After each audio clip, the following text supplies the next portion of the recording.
Waktu kembali ke lantai 3 itu, ketika masuk kamar itu, muka dari ibu saya itu kayak habis berantem Mas itu. Jadi banyak bekas cakaran begitu.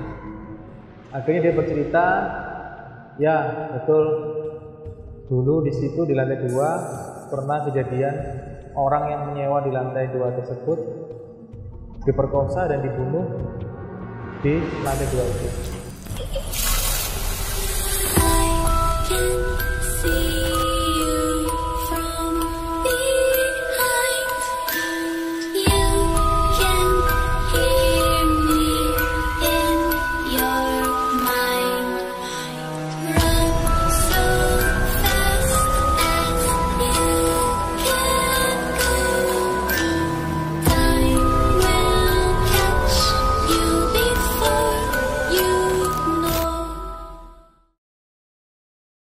Assalamualaikum warahmatullahi wabarakatuh. Selamat malam Sobat Misteri. Kembali lagi bersama saya Riko di Ngismis, ngobrolin kisah misteri. Nah, malam ini nih gerimis Sobat Misteri, ya kan, menemani kita bercerita horor, ditemani sama narasumber yang dimana dia pernah tinggal di rumah berhantu, rumah horor. Ini serem banget sih, menurut saya serem banget sih ya. Kalian harus dengerin, kalian harus lihat sampai video ini selesai. Dan di mana dia akan bercerita? Di studio Tanah Gusti.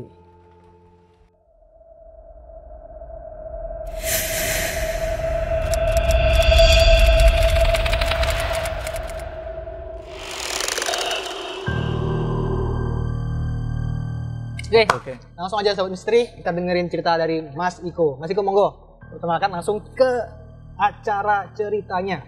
Oke, saya Iko, saya asli Surabaya, tepatnya juga di Surabaya Selatan,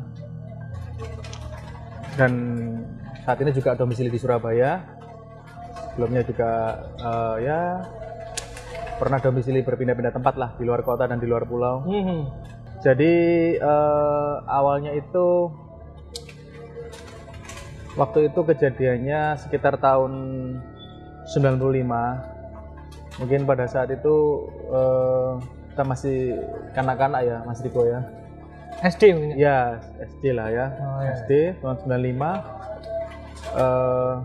Waktu itu keluarga saya, bapak, ibu, dan adik-adik saya, rumah kita direnovasi. Jadi kita harus tinggal di suatu tempat dulu, atau di tempat lain yang bisa kita untuk tempat tinggal sehari-hari. Sementara ya? Sementara ya, betul, sementara. Sementara ya? Waktu itu kita tinggal di tempat saudara bapak saya, itu di kawasan Surabaya Selatan, tepatnya di dekat salah satu kawasan industri terbesar di Surabaya. Oh ya, tahu. Ya, di situ. Jadi kita tinggal di sana, di rumah saudara dari bapak saya itu. Ya untuk beberapa waktu lah, mungkin beberapa minggu atau beberapa bulan. Jadi singkat cerita, kami pindah ke sana karena rumah kita direnovasi. Tapi sebelumnya Mas Riko, saya mau cerita nih keadaan rumahnya seperti apa. Jadi dia itu rumahnya itu rumah hub ya, rumah hub di perumahan itu. Juga ya semi-semi jalan raya lah, mungkin di tepi-tepi perumahannya ya. Jadi rumahnya cukup gede. Jadi dia itu, kalau saya gambarkan suasananya itu, ada rumah utama, kemudian halaman, ya kan. Kemudian di belakang halaman itu ada seperti rumah sekitar, dan halamannya dan terasnya itu sekitar mungkin 25 kali 7 meter atau 10 meter lah. Itu tiga lantai Mas itu. Termasuk besar ya? Ya, itu belum bangunan utama, rumah utamanya. Jadi ceritanya rumah itu yang 3 lantai tadi itu biasanya memang untuk dikontrakkan atau disewakan atau dikoskan, ya pokoknya disewakan lah. Oh, disewakan. Nah, kebetulan kami waktu renovasi itu ketiga lantai tersebut kosong semua. Posisi kosong ya rumahnya? Kosong semua, ya. Maksudnya yang bangunan yang bukan utama ya. Bukan utama. Kalau rumah utamanya tetap ada penghuninya. Itu ya sekeluarga itu, dari keluarga dari saudara dari bapak saya, beserta 2 ART-nya. Dan peliharaannya lah, kayak kura-kura, ada anjing, ada apa, kucing gitu kan. Nah, Akhirnya entah kenapa, tapi kita waktu itu ketika pindah ke situ itu ditempatkan di lantai 3. Saya nggak tahu ya itu kenapa ya. Maksudnya apakah itu memang dari keinginan dari bapak saya atau memang dari si pemilik rumah tadi yang ngasih tempatnya. ya atau yang nyuruh kita di situ atau bagaimana, saya kurang paham. Yang penting kita masuk ke rumah itu langsung di tingkatan 3. Jadi di lantai 1 dan 2-nya itu kosong.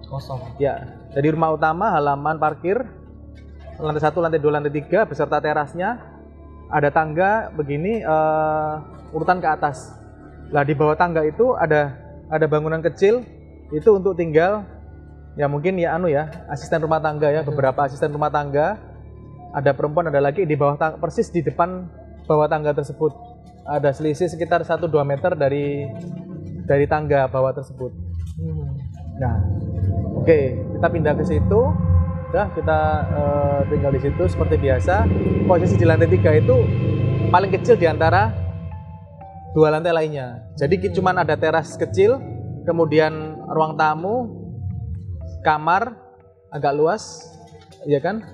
Dan terasnya itu bentuknya keliling bangunan rumah tadi ya, karena kan di lantai 3. Lantai 3 ya. Ya, jadi ada pagarnya begitu. Terus lantai 2-nya itu baru gede seperti lantai 1. Jadi di lantai 2 tersebut kita kalau ada kamar mandinya di situ semua, beberapa kamar mandi dan dapur di situ. Lah, di lantai 1 juga ada dapur dan beberapa kamar mandi di bawah itu. Kalau karena kita tinggal di lantai 3, kita pasti kalau untuk mandi dan masak kan di lantai 2 tadi ya Mas Riko ya. Lantai 2. Oke, jadi kita selalu harus ke aktivitas mandi naik turun lah. Nah, beberapa hari kita tinggal di situ seperti biasa normal. Terus pada hari kelima atau keenam itu ibu saya mandi. Ibu saya mandi waktu itu waktu maghrib ya Mas Riko ya. Jadi sekitar pukul 5:30 sore mungkin ya. Setengah 6 sore. Itu kita semua di lantai atas. Saya, adik saya di lantai atas. Bapak saya masih belum pulang dari bekerja.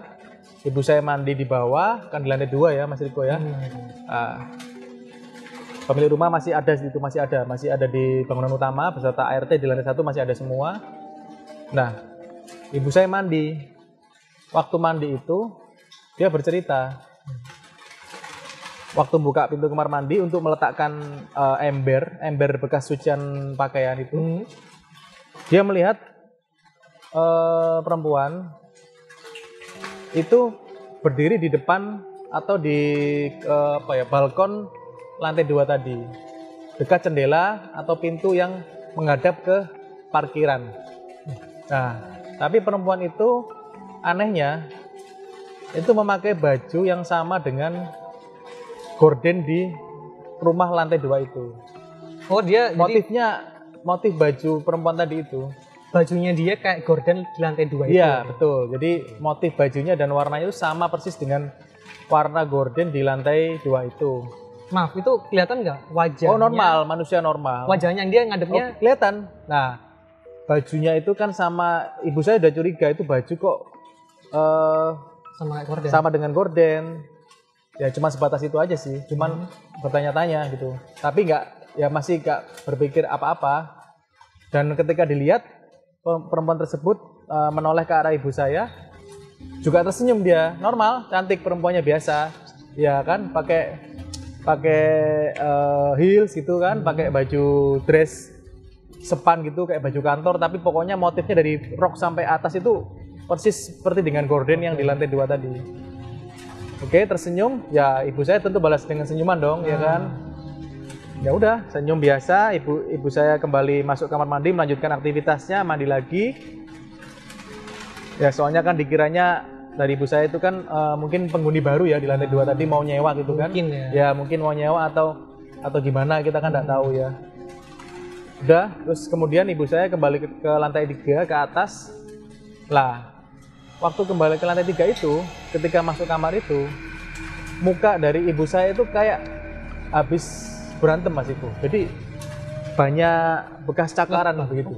Cakaran? Iya, cakaran dari kayak orang perempuan berantem gitu ya.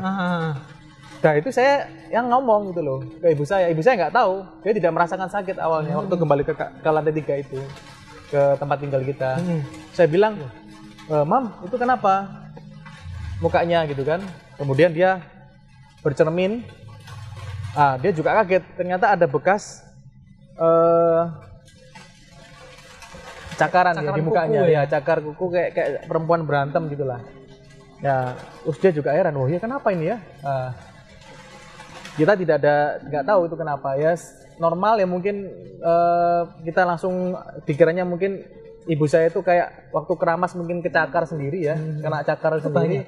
Banyak maksudnya. Ada 3, lumayan Mas Riko.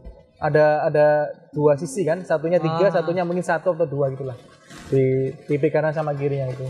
Aneh juga ya. Nah, jadi kita kira awalnya mungkin luka yang tidak disengaja karena waktu keramas mungkin terlalu bagaimana gitu kan. Ya kita biasa aja, akhirnya kita obatin biasa begitu. Gitu. Itu kejadian aneh yang pertama kali Awal ceritanya ya, itu ya. kami alami di rumah itu seperti itu. Kemudian keesokan harinya keluarga dari pemilik rumah tersebut itu pergi pamitan ke kita keluar kota Mas itu. Keluar kota untuk beberapa lama juga, ya mungkin beberapa minggu lah ya. Di posisi rumah akhirnya sepi ya, yang di rumah utama itu sepi. Jadi nanti dia pergi bersama bapak, ibu serta anak-anaknya, cuman sisa 1 ART aja di bawah itu. Tapi sudah pamit sama kita sih. Ya. Kayak gitu. Jadi tinggal kita dengan air tadi di bawah. Kemudian malam pertama setelah keluarga tersebut pergi, ya tidak ada masalah. Nah, malam besoknya Mas Riko, waktu itu saya sekitar jam 1 subuh mungkin ya. Tiba-tiba itu terdengar suara pintu kayak digebrak. Berat. Wah keras banget, saya sampai dari tidur sampai kebangun Mas Riko. Itu kayak orang atau digedor gitu. Kayak orang dipukul pakai tangan gitu. Oh, kayak pintu dipukul ya, pakai tangan gitu kan. Di lantai 3 itu, depan rumah tempat tinggal kita itu. Wah, saya kebangun, saya lihat adik-adik saya masih tidur waktu itu, dua adik saya masih tidur. Saya tidur di paling ujung. Kemudian ibu saya kebetulan lagi sembahyang di pojokan kamar itu. Saya juga nggak tahu kenapa. Terus saya sudah kebangun kan, saya lihat jam itu tepat pukul 1 pagi. Kemudian saya lihat ke tempat bapak saya tidur. Kebetulan bapak saya tidur di luar kamar ya. Saya keluar, dia tidur persis di bawah jendela rumah lantai 3 itu. Nah, kebiasaan bapak saya itu kalau tidur itu kalau tidak pakai AC dia jendelanya dibuka Mas Riko. Ya bisa dibayangin ya berarti ya. Waktu malam jendela dibuka, itu gorden itu kena angin gitulah, kena angin gitu kan. Saya ngintip bapak saya tetap tertidur pulas. Biasa pakai sarungnya itu, ya kan, di bawah lantai gitu pulas. Ketika saya lihat ke arah luar jendela yang dibuka tadi, gorden terbang tadi, ada perempuan yang tadi dilihat, yang diceritakan oleh ibu saya itu. Muncul lagi dia ya? Ya, dan itu, aduh, saya kalau ingat itu, dia pakai bajunya masih sama seperti yang ibu saya ceritakan itu. Gorden itu tadi? Pakai baju gorden yang ada di lantai 2 tadi. Jelas ya itu? Jelas banget. Wajahnya masih kok? Nah, itu lihat nggak ini wajahnya? Waktu itu dia menghadap ke arah balkon. Oh, masih ngadep? Ya, Membelakangi ya? Belakangi saya. Jadi, saya lihat kok ini ada orang yang seperti yang ibu saya ceritakan tadi. Rambut panjang biasa, standar, pakai baju persis seperti yang ibu saya ceritakan di lantai 2. Waduh, kaget kan saya. Udah langsung saya masuk kamar lagi, saya langsung ambil selimut, saya berusaha untuk tidur. Serem juga ya? Iya. Terus gak lama setelah saya masuk kamar lagi dan menarik selimut tadi, itu masih kedengar lagi untuk kedua kalinya pintu itu digebrak, dipukul lagi, berat, sama kerasnya seperti yang pertama. Sekali saja ya. Bapak saya tetap tertidur pulas, ibu saya tetap sembahyang sambil ya berkomat kamit gitu kan, sambil matanya melihat ke sana kemari dan melihat saya sendiri. Kami lihat pandang-pandangan waktu itu. Tapi karena waktu itu saya masih kecil ya, saya hanya takut dan kemudian saya langsung tidur lagi. Berusaha tidur ya? Ya berusaha tidur lagi lah. Akhirnya pagi. Akhirnya pagi. Nah, kemudian besoknya seperti biasa kita selesai beraktivitas, pulang kerja, bapak saya, ibu saya, masih kami habis diantar bercanda-canda, habis mandi biasa, nonton TV begitu kan. Itu juga maghrib lagi kejadiannya. Tiba-tiba itu posisi rumah kan masih kosong Mas Rigo ya. Masih kami di lantai 3, lantai 2 kosong. ART di lantai 1 persis di depan tangga. Rumah semua, halaman semua kosong. Itu ada suara atau ada orang memasak di lantai 2, di dapur tadi. Ngeri terus. Ini suaranya keras banget. Kita sekeluarga juga saling bertanya-tanya, siapa ini yang masak di lantai 2 gitu kan.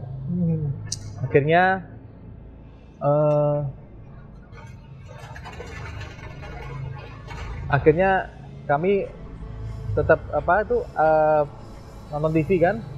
Nggak sempat didatengin ke bawah? Belum sempat. Wah, suara masaknya kok masih ada gitu kan. Akhirnya ibu saya nyuruh saya untuk lihat. Coba kamu lihat tuh siapa yang masak di bawah. Akhirnya disuruh ke bawah. Ya, akhirnya saya lihat nih. Karena saya udah pernah ngalami yang tadi digebrak pintu itu dan melihat perempuan tadi itu yang memakai baju corak sama dengan gorden di lantai 2. Saya cuman turun ke bawah sampai di setengah tangga itu. Saya nggak berani turun lagi, Mas Riko. Saya cuman ngintip aja ke bawah, melihat bayangannya itu ya orang perempuan gitu masak gitu, ada gitu. Terus kemudian saya beranikan diri, saya berpikir nih, lihat gak ya, gitu kan. Akhirnya saya beranikan diri untuk langsung turun ke tangga tersebut.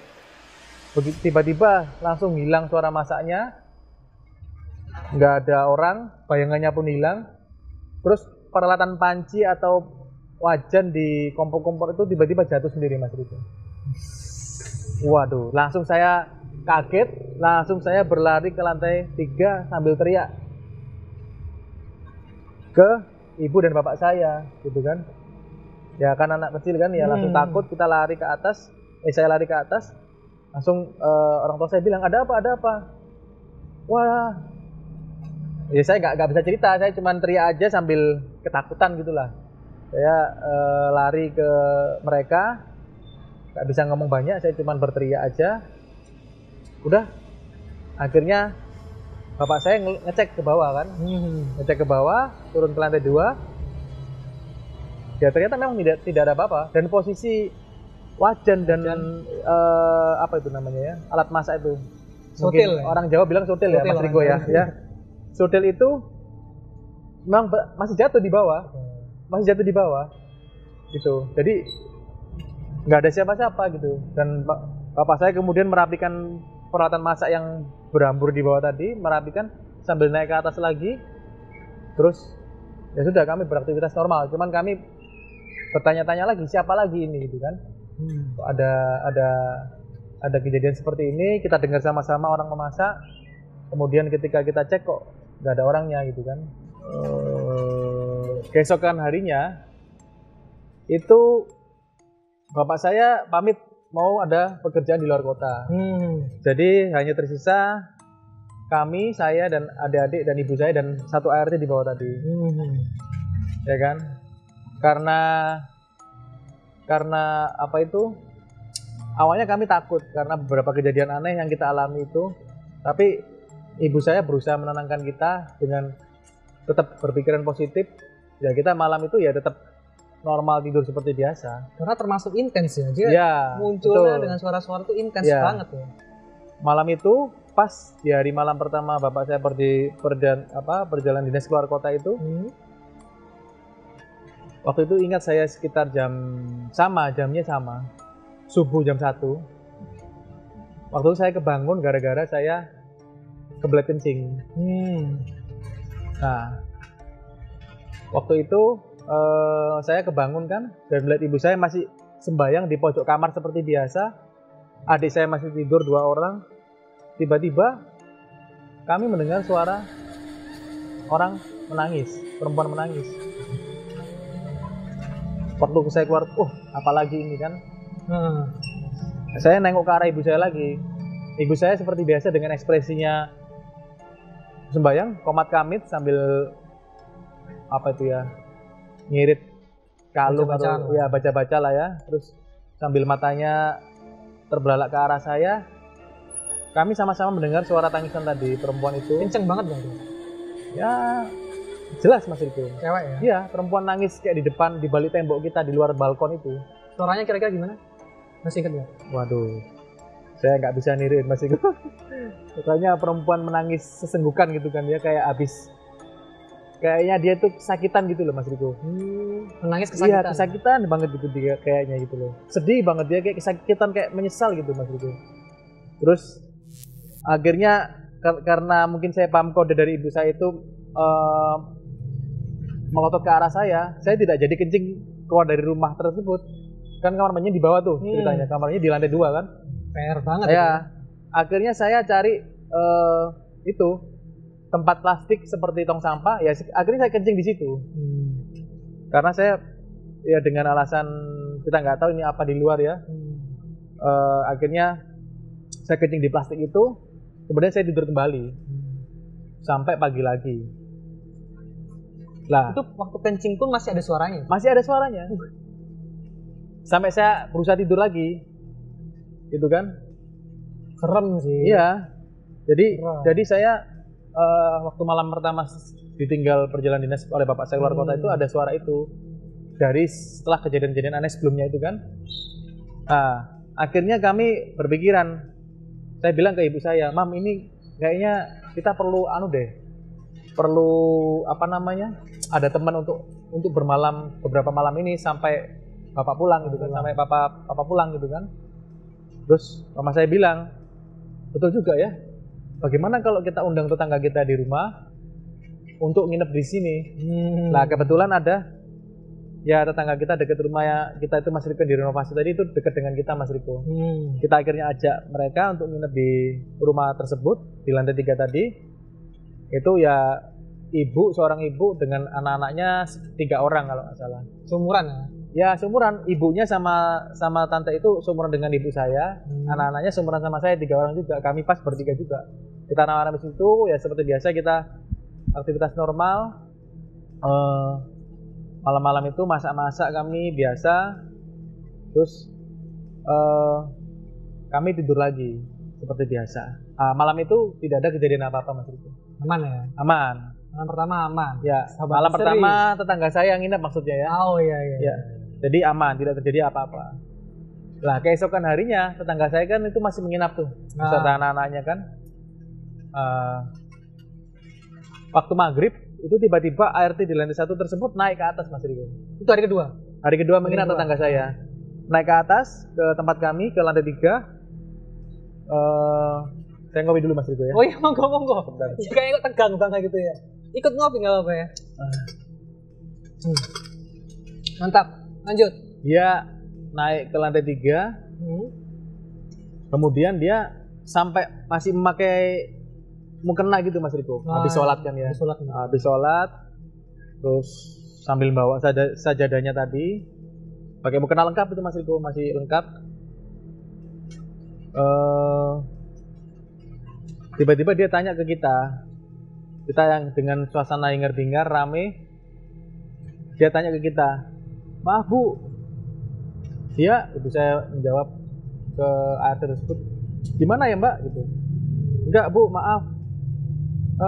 Ini anak-anak itu ya tadi habis main ke bawah ya." Oh, ibu saya bingung sama tetangga saya kan. Kita saling berpandang-pandangan. Kami pun yang awalnya berteriak-teriak main-main jadi diem gara-gara Mbak tersebut, pertanyaan Mbak itu gitu kan. Kita bingung nih. Langsung ibu saya yang jawab, nggak ada Mbak, kami semua di atas dari tadi gitu kan. Emang kenapa Mbak? Enggak Bu, soalnya tadi waktu saya sholat itu sama seperti kemarin. Maksudnya gimana Mbak? Ya waktu saya sholat itu saya kunci Bu. Iya. Pintunya itu seperti ada yang membuka dari luar. Berusaha masuk dari luar. Gunting guys. Waduh. Jadi itu arti tersebut waktu sholat Mas Riko. Itu pintunya kan dikunci di kamar bawah. Kamarnya itu posisi pintunya itu persis depan tangga, persis tangga paling bawah. Jadi dia merasa itu ada yang seolah-olah berusaha masuk dari pintu tersebut untuk masuk ke kamarnya dia waktu dia lagi sholat. Sambil main pintunya itu gagang pintunya itu digerak-gerakan seperti orang mau masuk lah. Dengan suara dikunci. Suara kenapa? Dengan suara itu. Tidak ada. Nggak ada suaranya. Nggak ada suaranya. Jadi tetap dibuka itu kayak orang baru masuk lah. Anggapan dia kan anak-anak nih mungkin ya kan. Kami-kami yang di atas yang mungkin lagi bercanda gitu kan. Dan itu kedua kalinya kejadian waktu tetangga saya nginep itu. Jadi waktu malam sebelumnya ternyata sudah kejadian. Dia waktu sholat itu dia seperti ada orang mau masuk dari luar, pintunya dibuat mainan. Begitupun malam keduanya ada lagi orang yang mau berusaha masuk ke kamar dia. Itu. Akhirnya dia naik ke atas nih tanya. Akhirnya dia ke atas memastikan. Iya, memastikan. Lalu kami setelah kami jawab itu, wah, kami ketakutan dong. Wah, siapa ini? Karena posisi pemilik rumah tidak ada di tempat, kosong. Lantai 2 kosong, lantai 1 kosong, cuman dia aja di bawah. Kami pun di atas semua, nggak pernah turun kecuali untuk mandi ataupun memasak. Dan malam itu kami juga masaknya di atas terus. Kita bawa kompor portable waktu itu Mas Iko. Karena malas ke bawah kan. Jadi akhirnya kita semua ketakutan tuh, saling berpandang-pandangan. Akhirnya Mbak tersebut memutuskan untuk malam itu tidur bermalam sama kita bareng-bareng di lantai 3. Jadi ngumpul bareng di lantai 3. Iya, 3 itu. Jadi ada tetangga saya sama anak-anaknya, kami, saya, adik-adik saya, sama ibu saya, sama ART tersebut tidur di lantai 3. Kita ketakutan tuh Mas Riko. Jadi di lantai 3 itu kita tidur bareng itu. Di tempat tinggal saya lantai 3 itu. Nah, waktu malam itu dia tidur di atas, lagi-lagi Mas Riko, jam 1 subuh, itu ini bukan suara gebrakan sih, masih seperti yang sebelum yang terakhir saya dengar itu, suara tangisan lagi. Jadi ada perempuan nangis lagi di luar tembok kita itu, yang di balkon itu. Suaranya kamar ya? Iya. Kali ini suaranya agak kenceng, seperti perempuan kesakitan gitu, kayak sedih banget, menyesal gitu. Jadi mbaknya tersebut kebangun. Saya juga kebangun karena mereka bicara dengan tetangga saya itu. Ibu saya juga seperti biasa masih dalam posisi apa itu, sembahyang. Ya, sembahyang tadi kan. Ya. Terus adik-adik saya masih tidur dan tetangga saya yang lainnya masih kecil itu cuma satu yang kebangun, yang seumuran dengan saya. Lain adiknya 2 masih tidur juga. Kami saling berpandang-pandangan, kami nggak berani lihat keluar. Suara tangisan tersebut jelas banget Mas Riko. Sampai beberapa menit, akhirnya ibu saya sama tetangga itu sama mbaknya tadi nyuruh kami ini anak-anak kecil tidur aja. Ya kita akhirnya tidur lagi dong, tidur lagi.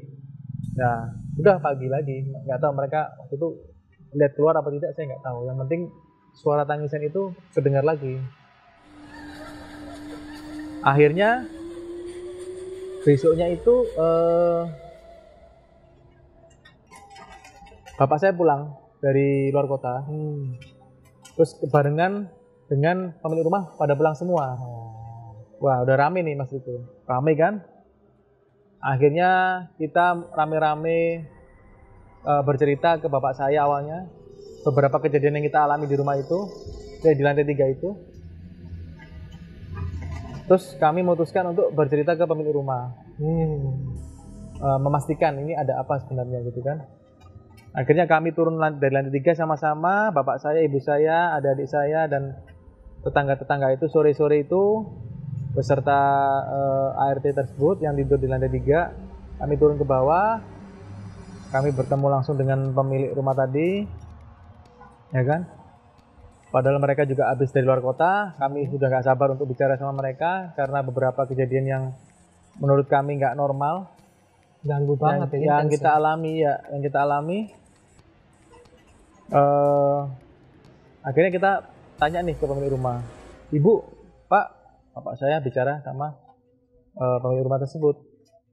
Ini kita beberapa hari ini atau beberapa minggu ini beberapa kali mengalami kejadian seperti ini. Bapak saya cerita detail ke pemilik rumah tersebut, dari mulai yang tadi ibu saya bertemu dengan perempuan yang di depan lantai 2 itu tadi, kamar lantai 2, kemudian ada cakaran di pipinya, kemudian pintu kami yang digebrak itu beberapa kali, ada tangisan dan penampakan di luar jendela waktu jendelanya kebuka tadi itu. Akhirnya pemilik rumah bercerita ke kita, oh iya, jadi kalian diganggu ya? Begitu Mas Riko bilangnya. Wah, dengan santainya, oh iya, ternyata kalian diganggu ya? Akhirnya kami juga malah kaget dong, kenapa pemilik rumah tersebut bicara seperti itu gitu kan. Dia bicara awalnya tidak mengira atau tidak menyangka bakalan seperti itu, ada kejadian seperti itu gitu. Akhirnya dia bercerita, ya betul, dulu di situ di lantai 2 pernah kejadian orang yang menyewa di lantai 2 tersebut diperkosa dan dibunuh di lantai 2 itu.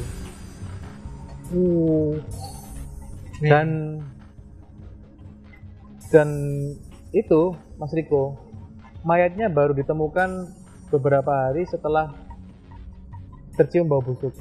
Jadi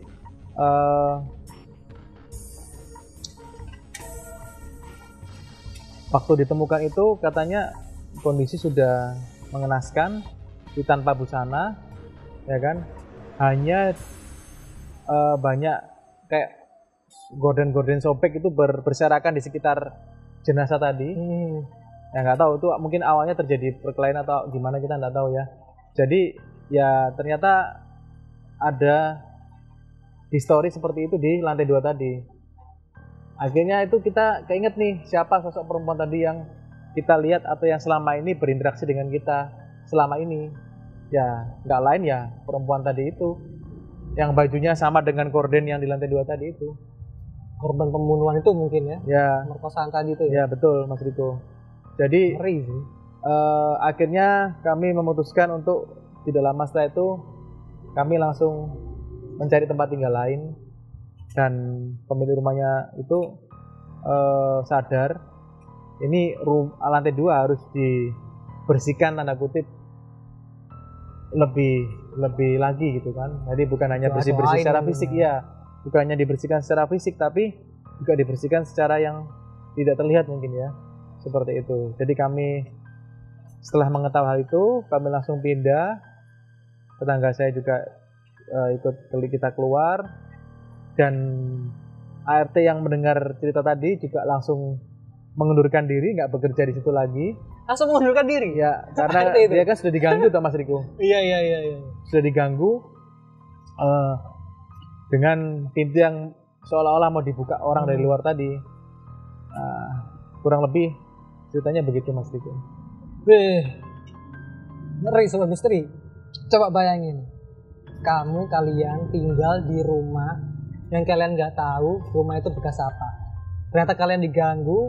Ternyata cerita terakhirnya kalian dikasih tahu kalau rumah itu bekas pembunuhan dan pemerkosaan. Dar, ngeri Mas Iko. Oke, Sobat Misteri, itu tadi cerita dari Mas Iko. Gimana pendapat kalian? Langsung aja kalian komen di kolom komentar nanti ya. Gimana pendapat kalian? Apa ini ceritanya serem banget atau gimana? Kalian tulis di sana, oke? Oke Mas Iko, terima kasih. Ceritanya sama Mas Riko. Ini benar-benar ngeri Mas Iko. Ayo Sobat Misteri. Oke, kalau begitu sampai jumpa kembali bersama saya Riko di Ngismis, ngobrolin kisah misteri